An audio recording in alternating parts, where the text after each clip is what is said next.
Sumainyo ang Panginoon. At sumaiyo rin. Ang mabuting balita ng Panginoon ayon kay San Juan. Papuri sa iyo, Panginoon.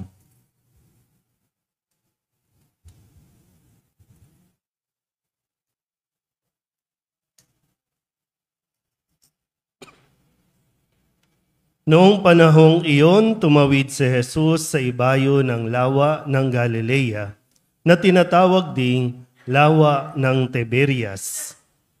Sinundan siya ng napakaraming tao sapagkat nakita nila ang mga kababalaghang ginawa niya sa pagpapagaling sa mga may sakit. Umahon si Jesus sa burol kasama ang kanyang mga alagad at naupo roon. Malapit na noon ang pista ng Paskwa ng mga Hudyo. Tumanaw si Jesus at nakita niyang dumarating ang napakaraming tao. Tinanong niya sa Felipe, "Saan tayo bibili ng tinapay upang makakain ang mga taong ito?" Sinabi niya ito para subukin si Felipe, sapagkat alam ni Jesus ang kanyang gagawin. Sumagot si Felipe, "Kahit na po halagang 200 dinaryong tinapay ang bilhin, ay di sasapat para makakain ng tigkakaunti ang mga tao." Sinabi ng isa sa kanyang mga alagad, si Andres, na kapatid ni Simon Pedro, "Mayroon po ritong isang batang lalaki na may dalang 5 tinapay na sibada at 2 isda. Ngunit gaano na ito sa ganyan karaming tao? Paupuin ninyo sila," wika ni Jesus. Madamo sa lugar na yaon. Umupo ang lahat. Humigit kumulang sa 5,000 ang mga lalaki. Kinuha ni Jesus ang tinapay at matapos magpasalamat sa Diyos ay ipinamahagi sa mga tao. Gayon din ang ginawa niya sa isda. Binigyan ng lahat hanggat gusto nila. At nang makakain na sila, sinabi niya sa mga alagad, "Tipunin ninyo ang lumabis para hindi masayang." Gayon nga ang ginawa nila at nakapuno sila ng 12 bakol. Nang makita ng mga tao ang kababalaghang ginawa ni Jesus, sinabi nila, "Tunay na ito ang propetang paririto sa sanlibutan." Nahalata ni Jesus na lalapit ang mga tao at pilit siyang kukunin upang gawing hari. Kaya muli siyang umalis na mag-isa, patungo sa kaburulan. Ang mabuting balita ng Panginoon. Pinupuri ka namin, Panginoong Hesukristo. Magsiupo ang lahat.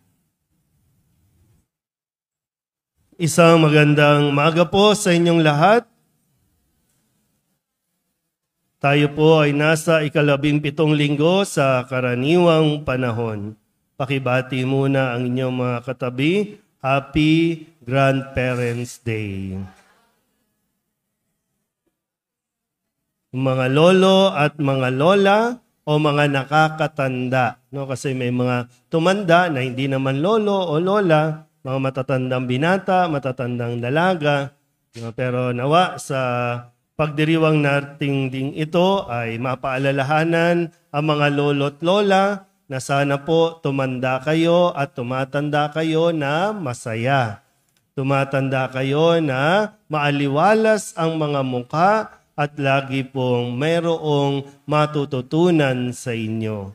Diba yung wisdom, yung karunungan. Kung sa mga kabataan, yung mga bata-bata, yung kalakasan ang inaasahan sa kanila. Sa mga matatanda, inaasahan namin yung inyong mga payo. Pero sana matutunan po no, kung papaano makipag-usap. Hindi porket may rayuma kayo o may mga kasukasuan kayong iniinda, lagi na lang mainit ang ulo at lagi na lang pong nakasambakol ang mukha. Talaga naman pong yung reality, tumatanda na at tandaan nyo po, ang pagtanda ay isa ring biyaya ng Diyos. Yung mga ayaw tumanda, ay kukunin na kayo ni Lord ng mas maaga. Pero kung tumatanda rin lang naman kayo at hindi kayo kagiliw-giliw, baka gusto na ng mga apo ninyo na mawala na kayo. At ipinagdarasal, Lord, kunin mo na po si Lolo at si Lola. Yung respeto at paggalang, hindi yan basta dinidemand dahil lang kayo ay matanda na. Kundi ibinibigay at kusang natatanggap yan dahil alam nilang kayo po ay karespeto.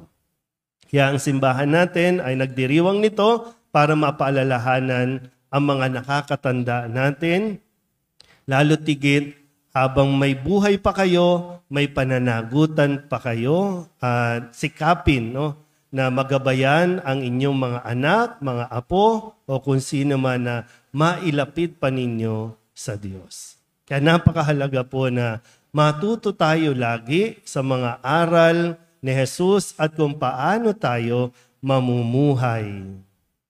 Taas po ang kamay ng mga lolo at lola na dito.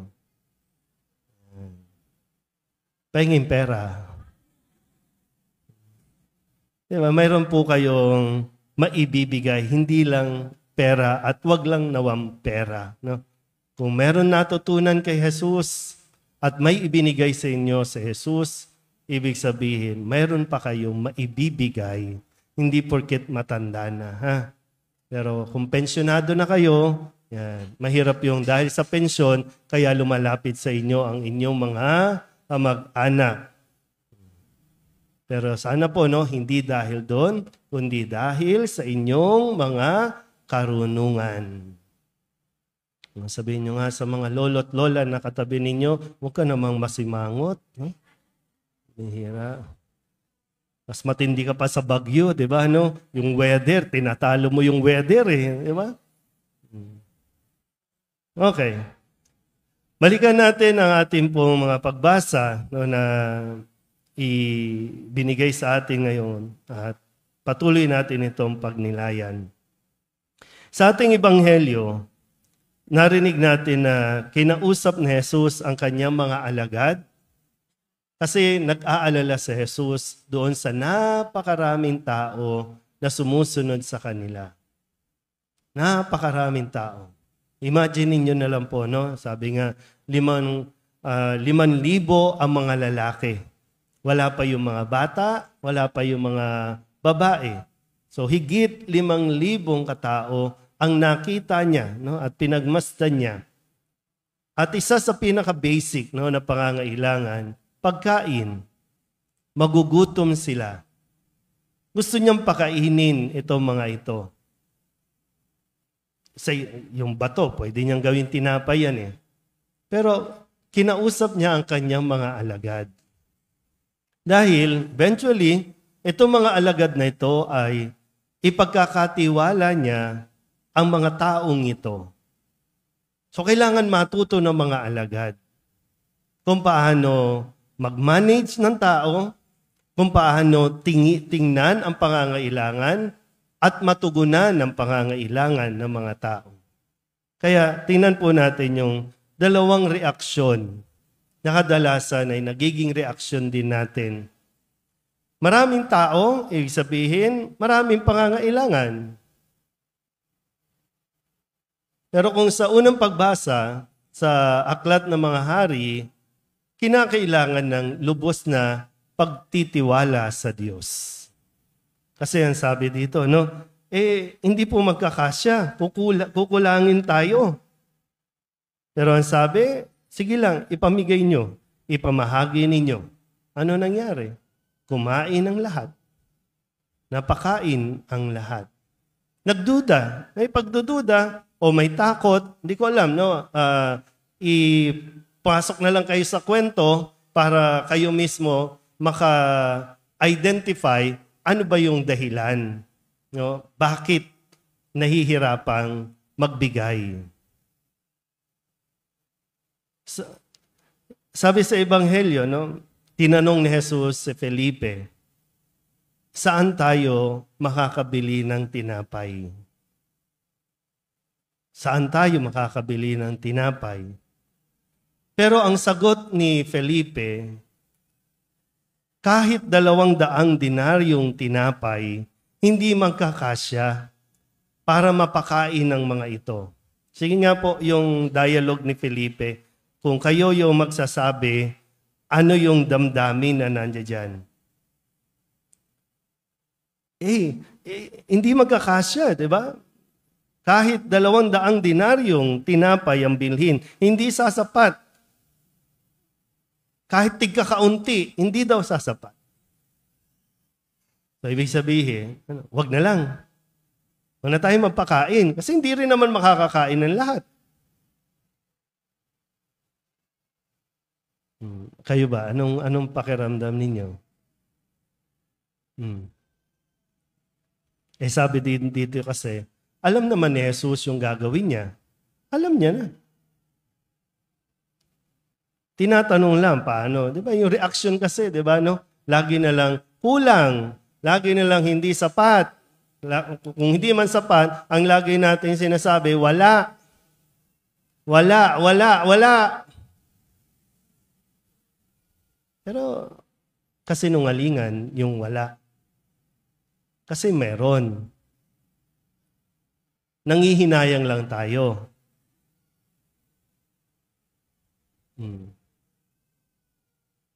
Sabihin nyo nga sa katabi ninyo, mayroon ka naman eh. Yeah. Sa mga lolo at lola na taga rito, sino yung mga taga rito? Wala ba talaga? Meron, di ba? May pambinggo nga paghapon, di ba? Mayroon. Di ba, mayroon. Hindi naman masama. Kung gusto magbingo, okay lang yan, ha? Pero gusto lang yung attitude kasi natin na kapag may kailangan, pag may nangangailangan, ang sagot natin wala. Pero mayroon. Ayaw lang natin mabawasan yung atin. Ganun din, di ba? Anong sabi ni Andres? Oh, Lord, meron dito, may bata dito, may dalang tinapay at isda. Ay, iniisip ko, bakit ibinolunteer ni Andres yung bata? Bakit hindi yung kanya? Bakit hindi yung kanila? Kasi itong mga alagad po, may kanya-kanyang task, may kanya-kanyang assignment. May taga-hawak ng pera, may taga-in charge sa pagkain.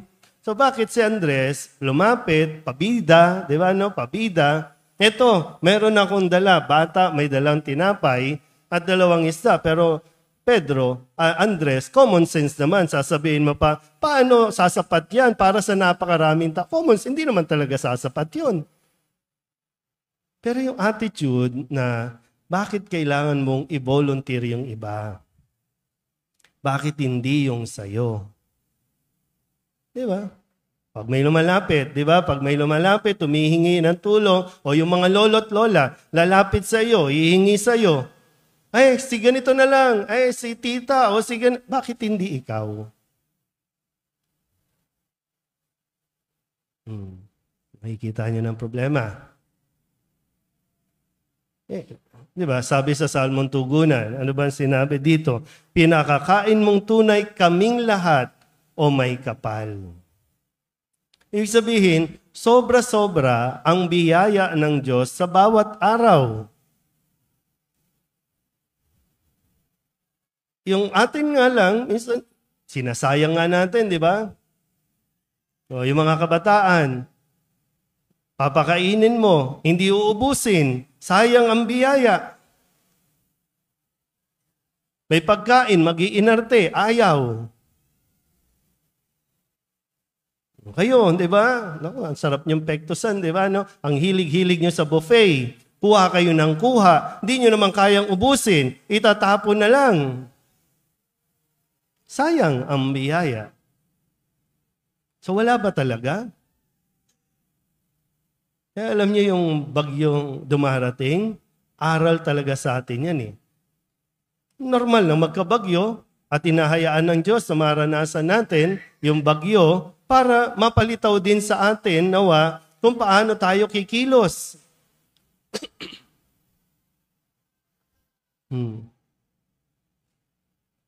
Iba nga, pag may bagyo, pinagsasamantalahan pa eh. kumikita pa pag may sakuna. Iba kinukuhang opportunity kapag may bagyo para magpapansin kasi mag-e-election na. Akala mo naman, galing sa kanila yung ipinamigay. Katulad ni Andres, ay, ang bait ko kasi meron akong binigay. Hindi naman kanila. Tapos hindi marunong mag-manage. Magdi-distribute na lang ng mga relief, hindi marunong mag-manage. Kaya tuloy, kala mo yung mga tao sa evacuation center, mga zombie. Di ba parang walang dignidad? Di ba? Nawalan ka na ng bahay, wala ka nang makain, tapos hindi pa i-manage, halos mga rambulan na doon sa kapiranggot na pagkain.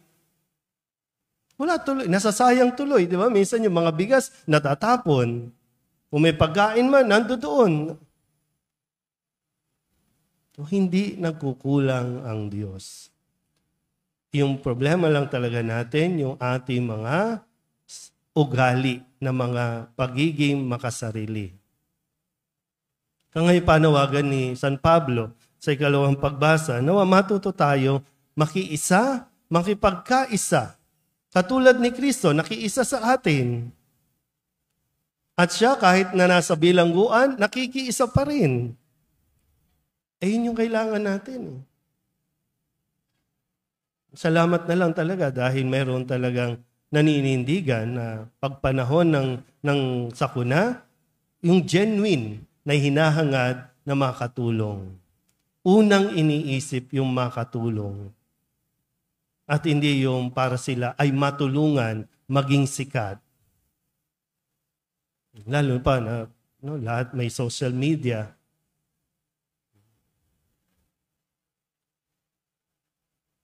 Ay, buhay. Diba? Napakagandang mga aral na itinuturo sa atin ng Diyos. Mayroon naman talaga tayo, no? Kaya lang, pag umiral yung sarili muna, isipin mo, mayroon kang bibilhin, may pinaglalaanan ka, mayroon kang pinag-iipunan, magiging madamot ka talaga. At matututo kang magsinungaling at sasabihin nung wala, kahit meron. Pero ang Diyos, hindi nagdadamot sa atin. At kung binigyan ka ng Diyos, nawa, wag mo itong sayangin. At mas matuto tayo magbigay. At habang nagbibigay tayo, matutuklasan mo, hindi ka mawawalan. Amen?